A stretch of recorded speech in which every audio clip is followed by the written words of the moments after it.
Beatriz Fontana. Sí, Marita. Marita. Marita, ¿cómo le va, Marita? Bien, muy bien, muy bien. Muy contenta de estar otra vez acá. No, la gente quedó fascinada. Dijo, quiero que la semana que... La gente te pidió, dijo, quiero la semana que viene, porque nos vamos a meter de lleno con los hermanos Clark, con el trasandino, que tiene que ver mucho con el fútbol. Sería como el capítulo 2 ¿no? Diego Grilli, buenas noches. Buenas noches, ¿cómo estás, Goga? Sí, exactamente, es la conexión entre las historias que venimos manejando, Stoppel, Mr. Foster, ahora los hermanos Clark, ¿sí? Muy interesante el informe. Bueno, vamos a arrancar como para contextualizar a la gente, ¿sí? Marito, un poco lo que hablamos fuera del aire. Vamos a arrancar con el trasandino, Bien, ¿sí? Este bien. proyecto ambicioso, grande para la época y que se estaba complicando con los recursos, porque hay recursos que no teníamos para armar, que había que traerlos, que el mar, que era la única opción en su momento, ¿sí? Que la verdad queríamos que estaban en Chile, pero bueno, se empezaba a hacer como un lío, ¿no? En cuanto al material para armar estos caminos. Así es, así es. Bueno, el trasandino tiene una historia larga. Ya a fines del siglo XIX, durante la presidencia de Sarmiento, Sí. 1872, Sí. ahí se firma una ley que autoriza la construcción del trasandino que uniría Buenos Aires con Valparaíso. Es decir, el sueño de la oligarquía en esa época. Bien. Poder importar y exportar a través de los dos océanos. O sea que era ambicioso, pero totalmente necesario para la época. Ya los ferrocarriles estaban andando, recorriendo el país, pero la pampa. La pampa húmeda para los ganaderos, los agricultores, etcétera. Se necesitaba enviar y comprar otras mercaderías. Que se complica, volvemos a repetir el camino para que llegue, ¿no? Exactamente, para se armar. complica muchísimo recién, fíjate, 1872, Sí. recién en 1887 comienza la construcción del El trasandino. trasandino. ¿A Comienza. quién se le ocurrió? Dijo, ¿por qué no armamos una conexión entre Mendoza, Chile? Bueno, ahí hay algunas opiniones diferentes, Porque, ¿no? porque, a ver, corregime en esto, que en el 1700, cuando estábamos obviamente con los virreyes, con toda Sí, esta sí. cuestión de monarquía, ¿no? Nosotros estábamos sometidos a Chile en ese momento. Dependíamos ¿O no? de la Capitanía General de Chile, bien, pero después con la Guerra de la Independencia y todo eso, al revés. La Capitanía General de Chile empezó a depender del Virreinato del Río de la Plata. Bien, ¿Mm? bien. Entonces el virrey estaba en Buenos Aires, ya no dependíamos de Chile. Porque, a ver, perdón, y para aclarar, Sí. Mendoza, es decir, la región de Cuyo, dependía de la Capitanía General de Chile. No todo el territorio de lo que era Argentina en ese momento, que no es la actual Argentina tampoco, ¿no? O sea, se fueron incorporando después tierras. Esa dependencia de Chile se quebró cuando se creó el Virreinato del Río de la Plata. Entonces, la Capitanía General de Chile pasó a depender del virrey que estaba en Buenos Aires. ¿Sí? Perfecto. Entonces, ahí empiezan un poco algunas dificultades. Dificultades, sí, podríamos llamarlas así. Muy bien, muy bien. Dificultades, Dificultades. ¿no? Bueno, ahí te voy a poner un stop, ¿sí? Dale, Te voy a poner un stop dale. porque vamos a la parte histórica, ¿sí? Fuimos a Uspallata, fuimos hasta allí a conocer quiénes fueron los hermanos Clark, que tiene que ver con las vías del trasandino. Y hay una historia, hay mitos, hay leyenda. Pero vamos a la primera parte que tiene que ver con la parte histórica. ¿Quiénes fueron los hermanos Clark? Señor director, cuando usted quiera.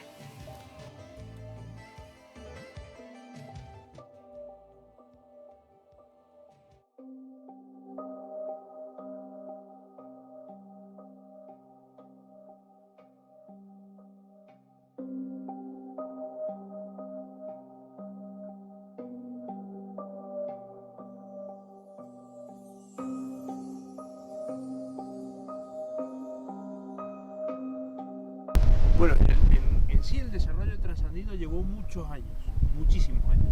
Desde que empezó el proyecto hasta que se concretó pasaron 40 años.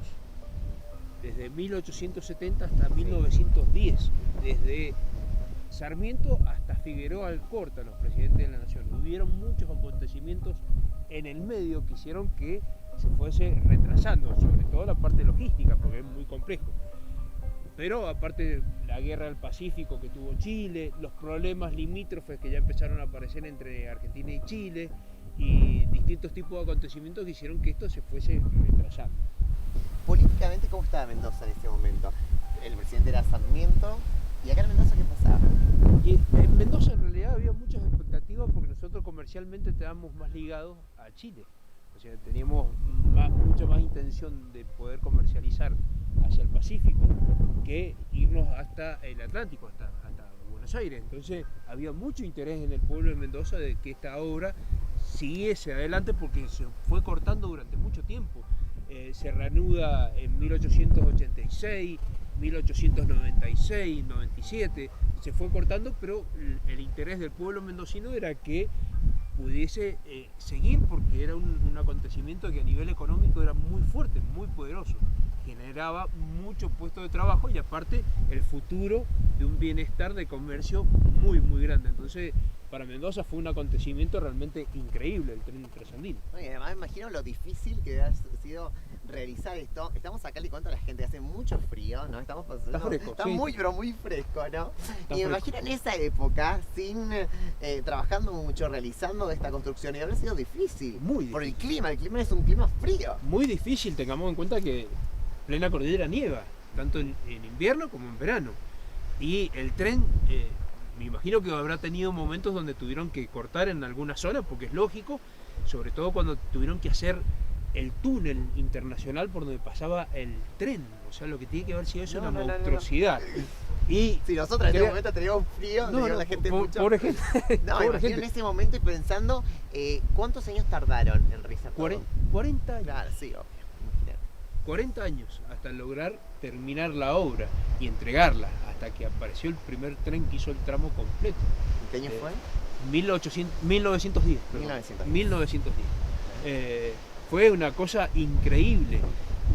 Tenemos que tener en cuenta de que, como dije más temprano, de que fue previo a el canal de Panamá, de que se abriese el canal de Panamá. O sea que esto fue la primera comunicación que hubo entre el Atlántico con el Pacífico, por Claro.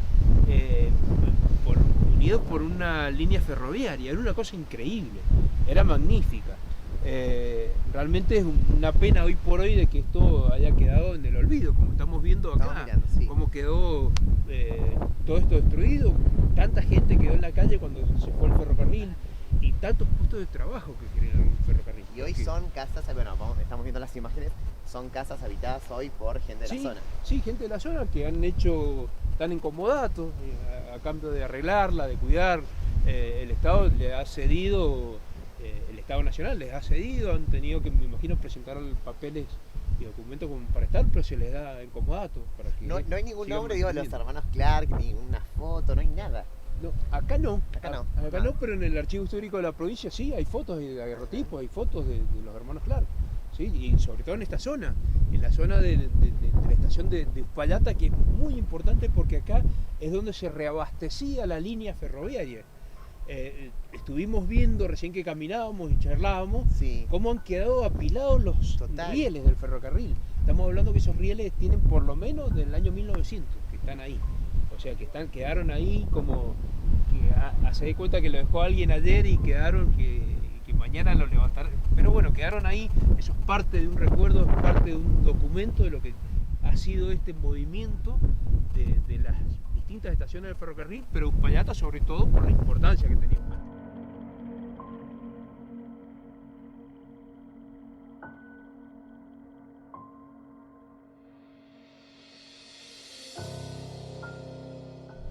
O sea, al no pasar más el tren, ya no había ni puestos de trabajo, la gente que trabajaba en los andenes, que llenaban el tanque de agua del tren, porque el tren era a vapor.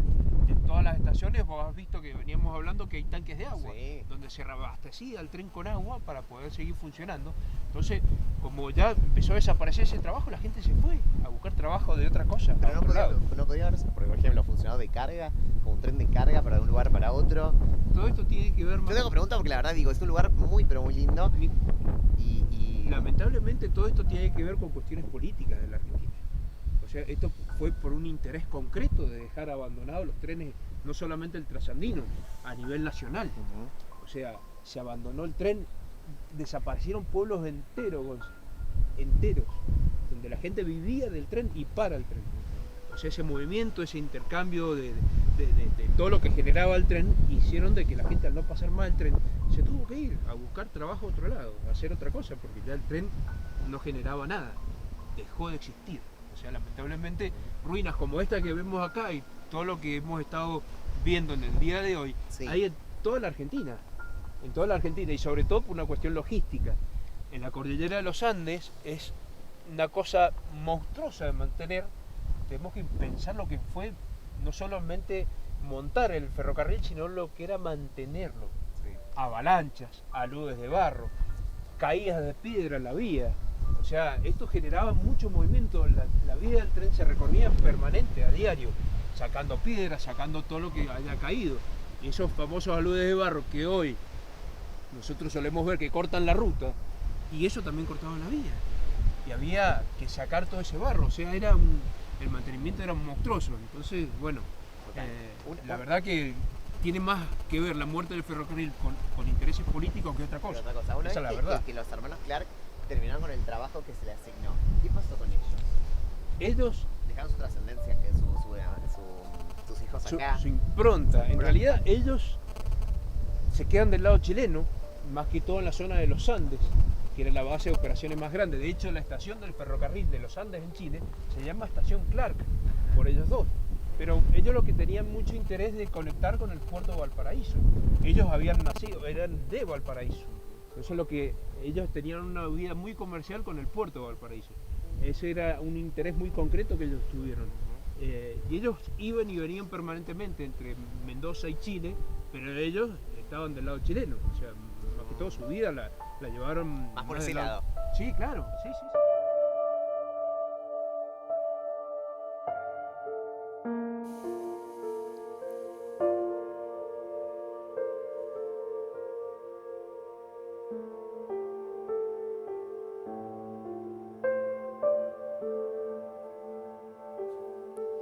La verdad, un gran informe especial, pero queríamos mostrártelo tal cual. Queríamos mostrarte tal cual como lo vivimos, porque es así, vivimos, había viento, había frío, cómo nos encontramos, ¿no? Imágenes crudas, son imágenes reales. Así está hoy el trasandino, que aquel momento, Marita, fue, como acabamos de decir, fue el boom, y vos dijiste lo que les dio y lo que les quitó a la gente de allí.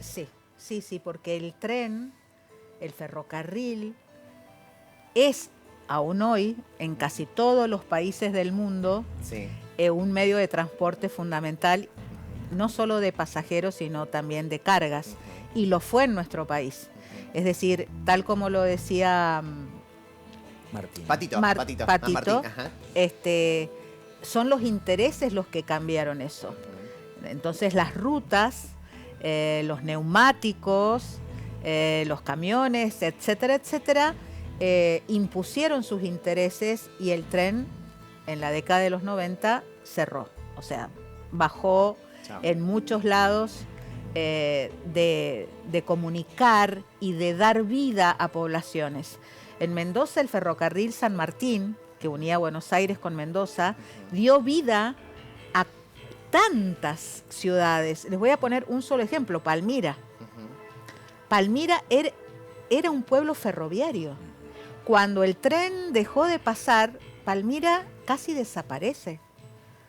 Entonces, también ocurre lo mismo. Por suerte, el turismo ha hecho que esto se revierta un poco en los hoteles de alta montaña, de la montaña, pero el tren dio trabajo. Mirá, te voy a decir un dato. 1.700 obreros fueron necesarios para construir el túnel de la cumbre, el de las cuevas. Sí. Es decir, 1.700 personas solamente para eso. Imagínate la cantidad de trabajadores que insumía la construcción del trasandino. Y como vos mismo pudiste vivir en condiciones climáticas Terribles. absolutamente adversas, en condiciones de vida, no tenían ni abrigo, ni alimentos necesarios, no eran tratados bien. Es decir, los capataces, quizás por la soledad, por el alejamiento a otras ciudades, por ahí se descargaban con los obreros, ¿no? Y los trabajadores se fueron. Estoy como construyendo la historia, ¿no? Del capítulo anterior, ¿no? El martes pasado, hablamos del futre, ¿no? El futre que venía de Inglaterra, venía de allí porque eran contratados por estos hombres, y estos hombres vienen a jugar, serían los hermanos Clark, que contratarían, a ver, de esto decime si es correcto o no, contrataban gente de ingleses, digamos, para llevar a cabo como jefes las obras. Sí, ellos, o sea, porque los capitales, como dijimos en el otro capítulo, eran ingleses, ¿no? La Baring Brothers estaba poniendo la plata. Entonces, los Clark, al hacerse cargo de la obra, contratan quiénes son los que dirigen, pero una diferencia. A ver. Los capataces era como el intermediario entre los ingenieros y los obreros. Bien. Los capataces podían ser ingleses o no. Los que dirigían la obra sí eran ingleses. Ajá. ¿Sí? Bien. Entonces, y los obreros eran chilenos, también ingleses, porque traían a negros también a trabajar. Es decir, toda una cuestión social que muchas veces la historia deja un poco de lado, ¿no? El trasandino y su lado social, esta vida tan sacrificada de los mineros, porque necesitaban especialistas en minería para manipular los explosivos, para hacer los túneles, para hacer los puentes. Es decir, se ha dejado un poquito de lado y de dar la importancia que se le tiene que dar a los que hacen las cosas. Vos sabés, Marita, pero uno es consciente, y esto es una realidad, uno es consciente, porque por ahí a mí me decían el trasandino, y yo, ay, qué lindo, bueno, parte histórica. Seguramente como muchos mendocinos que nos están mirando en este momento dicen, sí, me contaron el trasandino, queda en Uspallata, lo vemos ahí todo arruinado. Pero cuando estuve en el lugar, y nosotros estamos en el 2021 y no es el mismo frío que sentimos nosotros, que sentían en esa época, no es lo mismo el equipamiento que tenemos nosotros que en esa época. Y yo digo, había que hacer las vías, o había que construir lo que está allí, hoy arruinado, en esa época. Totalmente. Con el material precario que tenían. Porque no tenían la tecnología que hoy tenemos como para construir esto. Y también nos costaría mucho construir algo así hoy en día. Me imagino en esa época. Y lo que vos decís, se habla mucho de explotación, ¿no es así? Sí. En esa época. Se habla mucho de diferentes jerarquías sociales, ¿sí? Jerarquía que estaba dado, como dice Marita, por los rangos o la forma en la que se involucraban la gente con este proyecto. Por supuesto que los ingleses estaban mirando permanentemente la construcción de ese ferrocarril y tenían que depositar de alguna forma cierta confianza o cierta parte del proyecto en alguien de la zona, pero no en cualquier persona, en alguien que tuviera experiencia, que fuese aguerrido, que tuviera el ímpetu para hacerlo, y confiaron en los hermanos Clark. Hermanos Clark, que para conectar un poco con lo que veníamos hablando, pueden perfectamente haber sido los jefes de Mr. Foster, del futre. Estamos hablando de un escalón más arriba, que la leyenda del futre. Mira cómo vamos relacionando todo, y todo tiene sentido, sí, ¿no? Sí, es decir, cuando vamos descubriendo nuestra historia, ¿no? Como mendocinos, todo tiene sentido. Digo, tenemos los hermanos Clark, que en ese momento ellos son chilenos. Ellos son chilenos, nacen uno en 1840, el otro en 1843. ¿Eran 5 hermanos? Sí, y su papá no era chileno, era escocés. Escocés. Él estaba familiarizado con las actividades portuarias y ellos se crían en un ambiente también de comercio, tienen que trabajar desde muy chicos porque su padre en realidad no tenía una buena posición económica. Y bueno, logran estudiar, pero siempre tuvieron la esperanza de llevar lo que decíamos al puerto, a Valparaíso, y por supuesto unir Buenos Aires con Argentina con Chile, ¿no? A partir del ferrocarril. Eso para los ingleses, perdón que vuelva a los ingleses, en esa época era fundamental. Entonces, no solo invirtieron del lado argentino, sino también del lado chileno.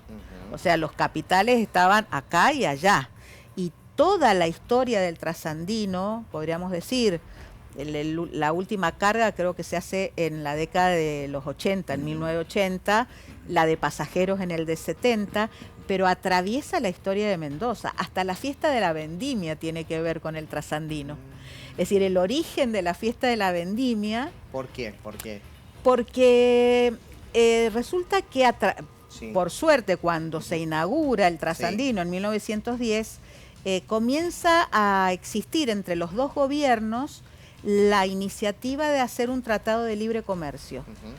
Entonces, se podían exportar, traer a la Argentina los vinos chilenos. Ujú. Y los bodegueros mendocinos, por supuesto, que defendieron sus intereses, porque competir con los vinos chilenos les quitaba bastante mercado. En 1910, justamente, entre el 9 y el 10, llaman como a una movilización, podríamos decir ahora, a los trabajadores de la viña para que defiendan y se opongan a ese tratado.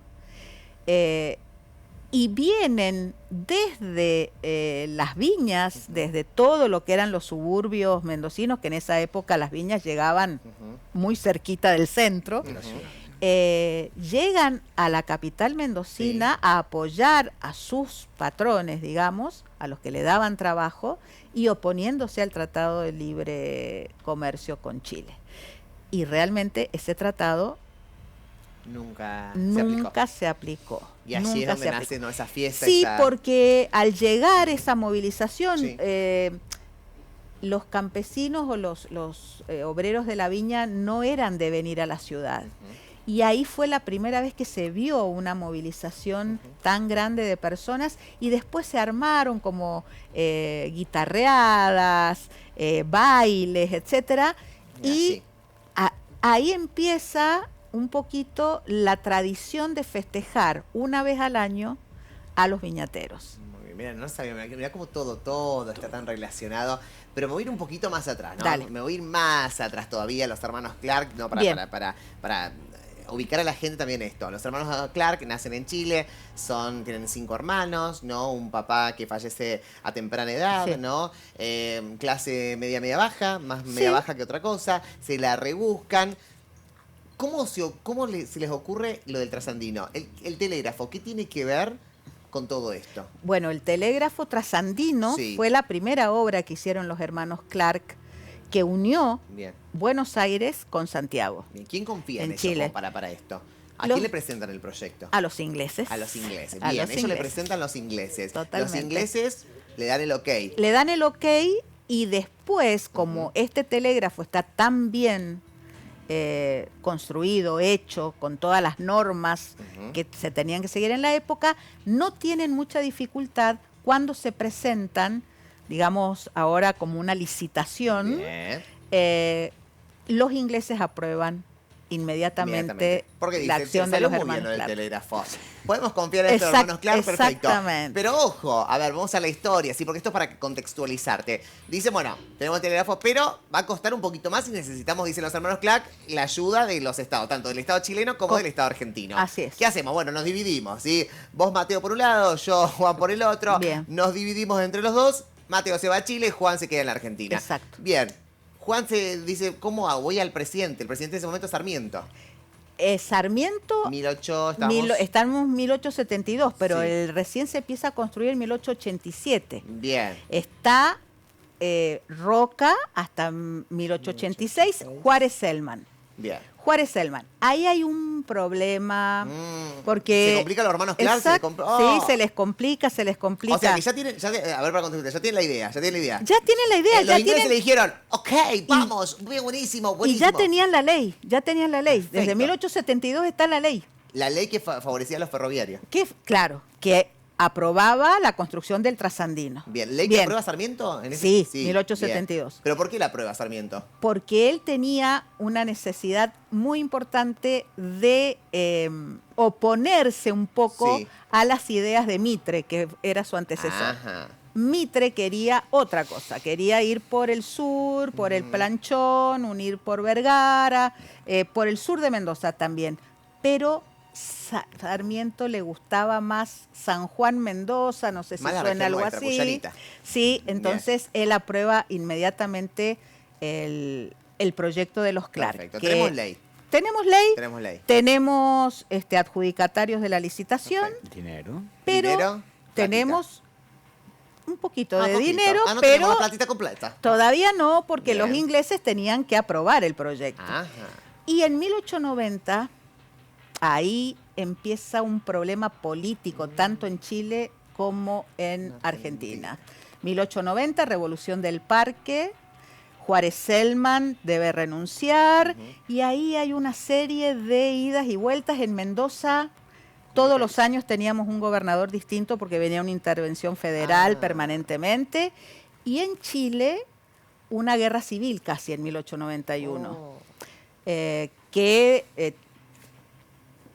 tira, digamos. Complicadísimo. No, los Sí, hermanos sí, Clark. sí, es la historia de los hermanos Clark. O sea, yo me imagino, y estoy diciendo en serio, las emociones de los hermanos Clark. Primero, los ingleses lo aprueban, emoción arriba, ¿no? Presenta el lanzamiento del proyecto, emoción arriba. Venimos bárbaro, lo vamos a presentar. El gran sueño de los pibes, de los hermanos Exactamente. chilenos, que era unir Argentina con Chile. Perfecto. Opa, ¿qué está pasando acá? En un contexto donde había quilombo civil en Chile, Sí. acá un quilombo había gobernadores interinos.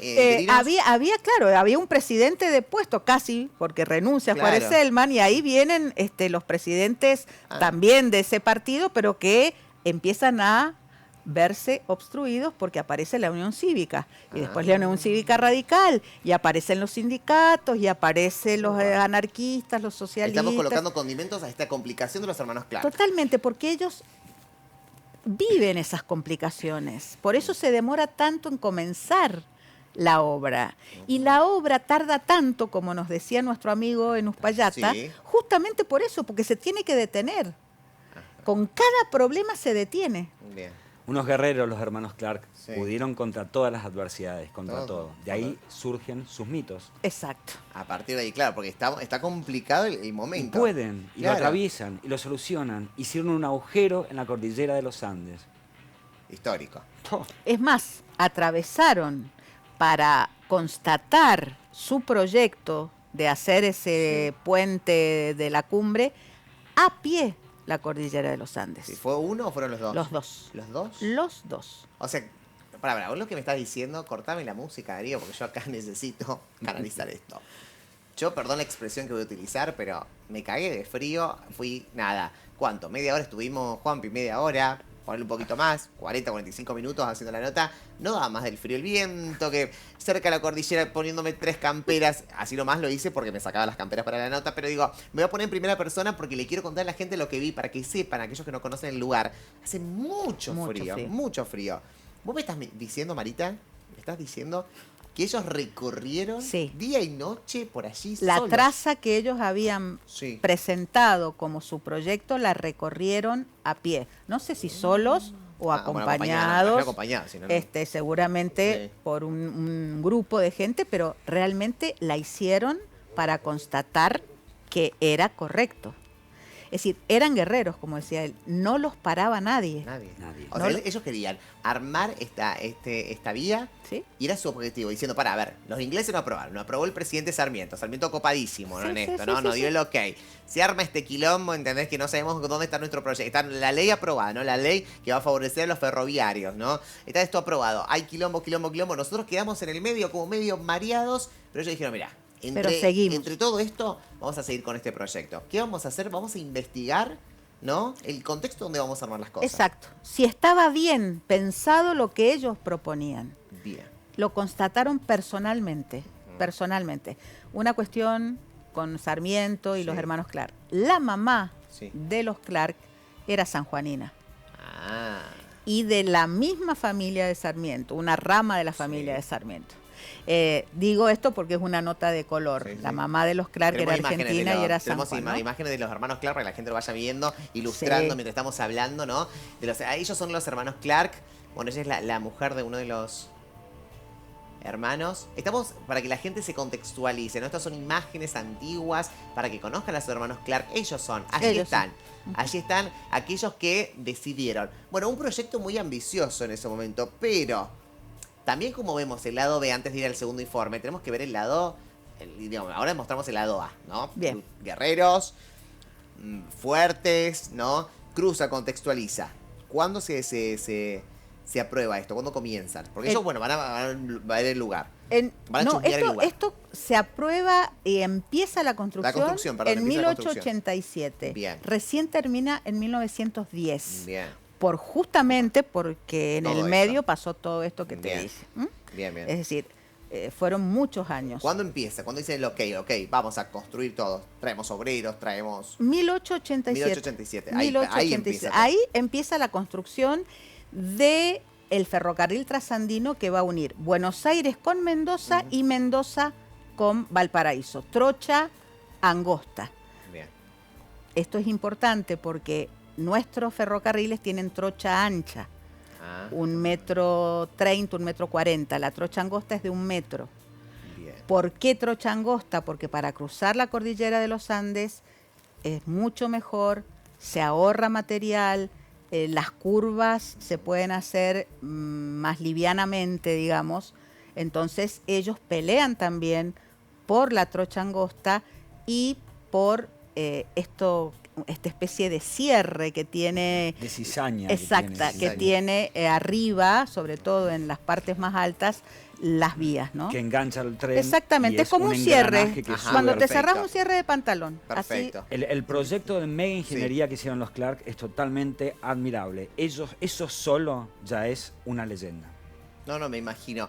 Vamos al informe, me está diciendo la producción, estamos ahí quedándonos sin tiempo, pero vamos a la segunda parte, que ahora sí tiene que ver con la relación con el futre. El mito que hay acerca del futre y los hermanos Clark.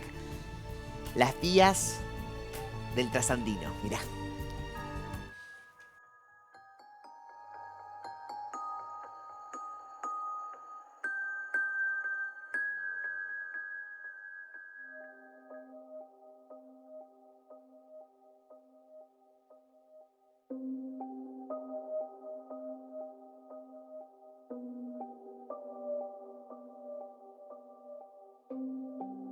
Estamos en la estación ferroviaria de Uspallata.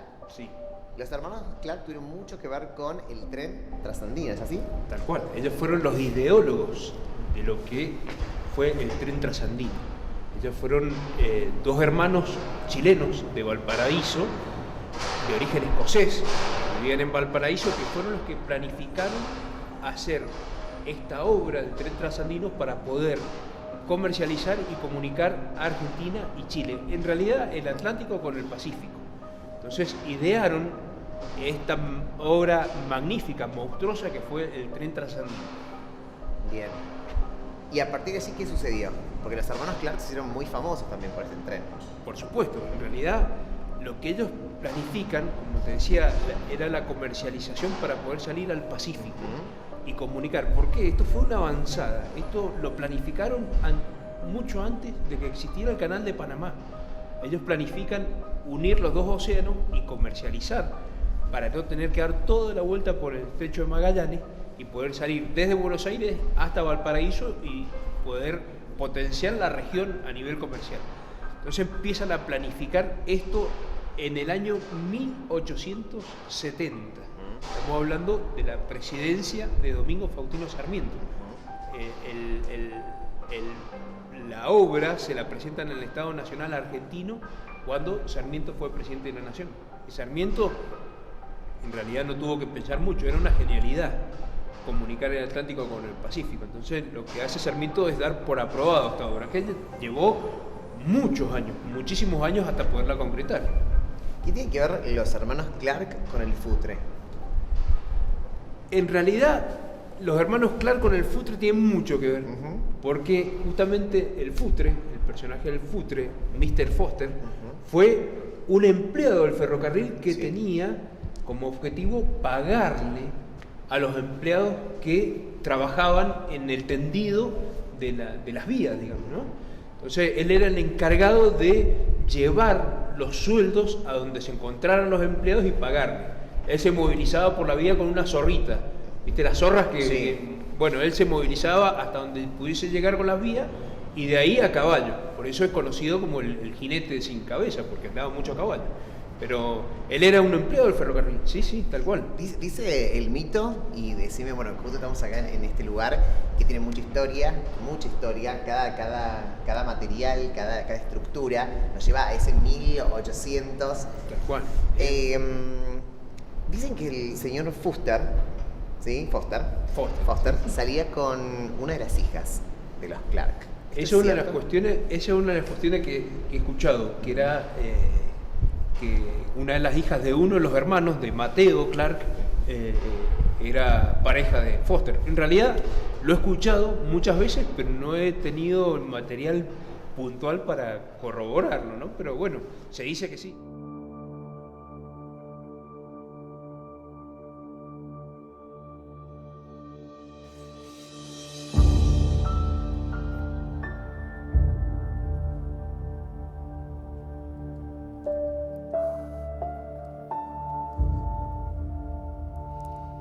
Mañana llega la segunda parte acerca de qué tiene que ver con el futre, ¿no? El futre, y se habla de otro tipo de mitos y leyendas. Mañana está la tercera parte de esto que tiene que ver con nuestro viaje a Uspallata, los hermanos Clark. El futre. Es un mito. Te voy a decir que me lo sintetices poquito, porque mañana vamos a seguir con esto, investigando. Bien. Fundamentalmente es la conexión entre cómo los hermanos Clark, Sí. jefe de Mr. Foster, Sí. ¿sí? Una entidad dentro de la montaña, se ven atravesados por una historia de amor, por un romance que Sí. termina trágicamente. Bien. El futre Estamos y su hablando versión de romántica a través de los hermanos Clark. Clark, en este caso sería la hija de Mateo Clark, ¿no? En realidad es de Juan. De Juan. Ese Apa. es el mito. A ver, Está contradiciendo a nuestro guía usted. cuando... La No, contradice. no, cuando No, hay esto un es polémica mito, en vivo, cuando hay un mito vos tenés que elegir Sí, hacia dónde vas. ¿Cuál de los dos hermanos? Exacto. Martín muy bien cuenta la versión de Mateo, pero yo tengo la versión de De Juan. Juan. Ujú. Así es. Para que la gente contextualice, Juan es el que negociaba acá en Argentina, Mateo en Chile. ¿Qué pasaba con esta hija, con esta...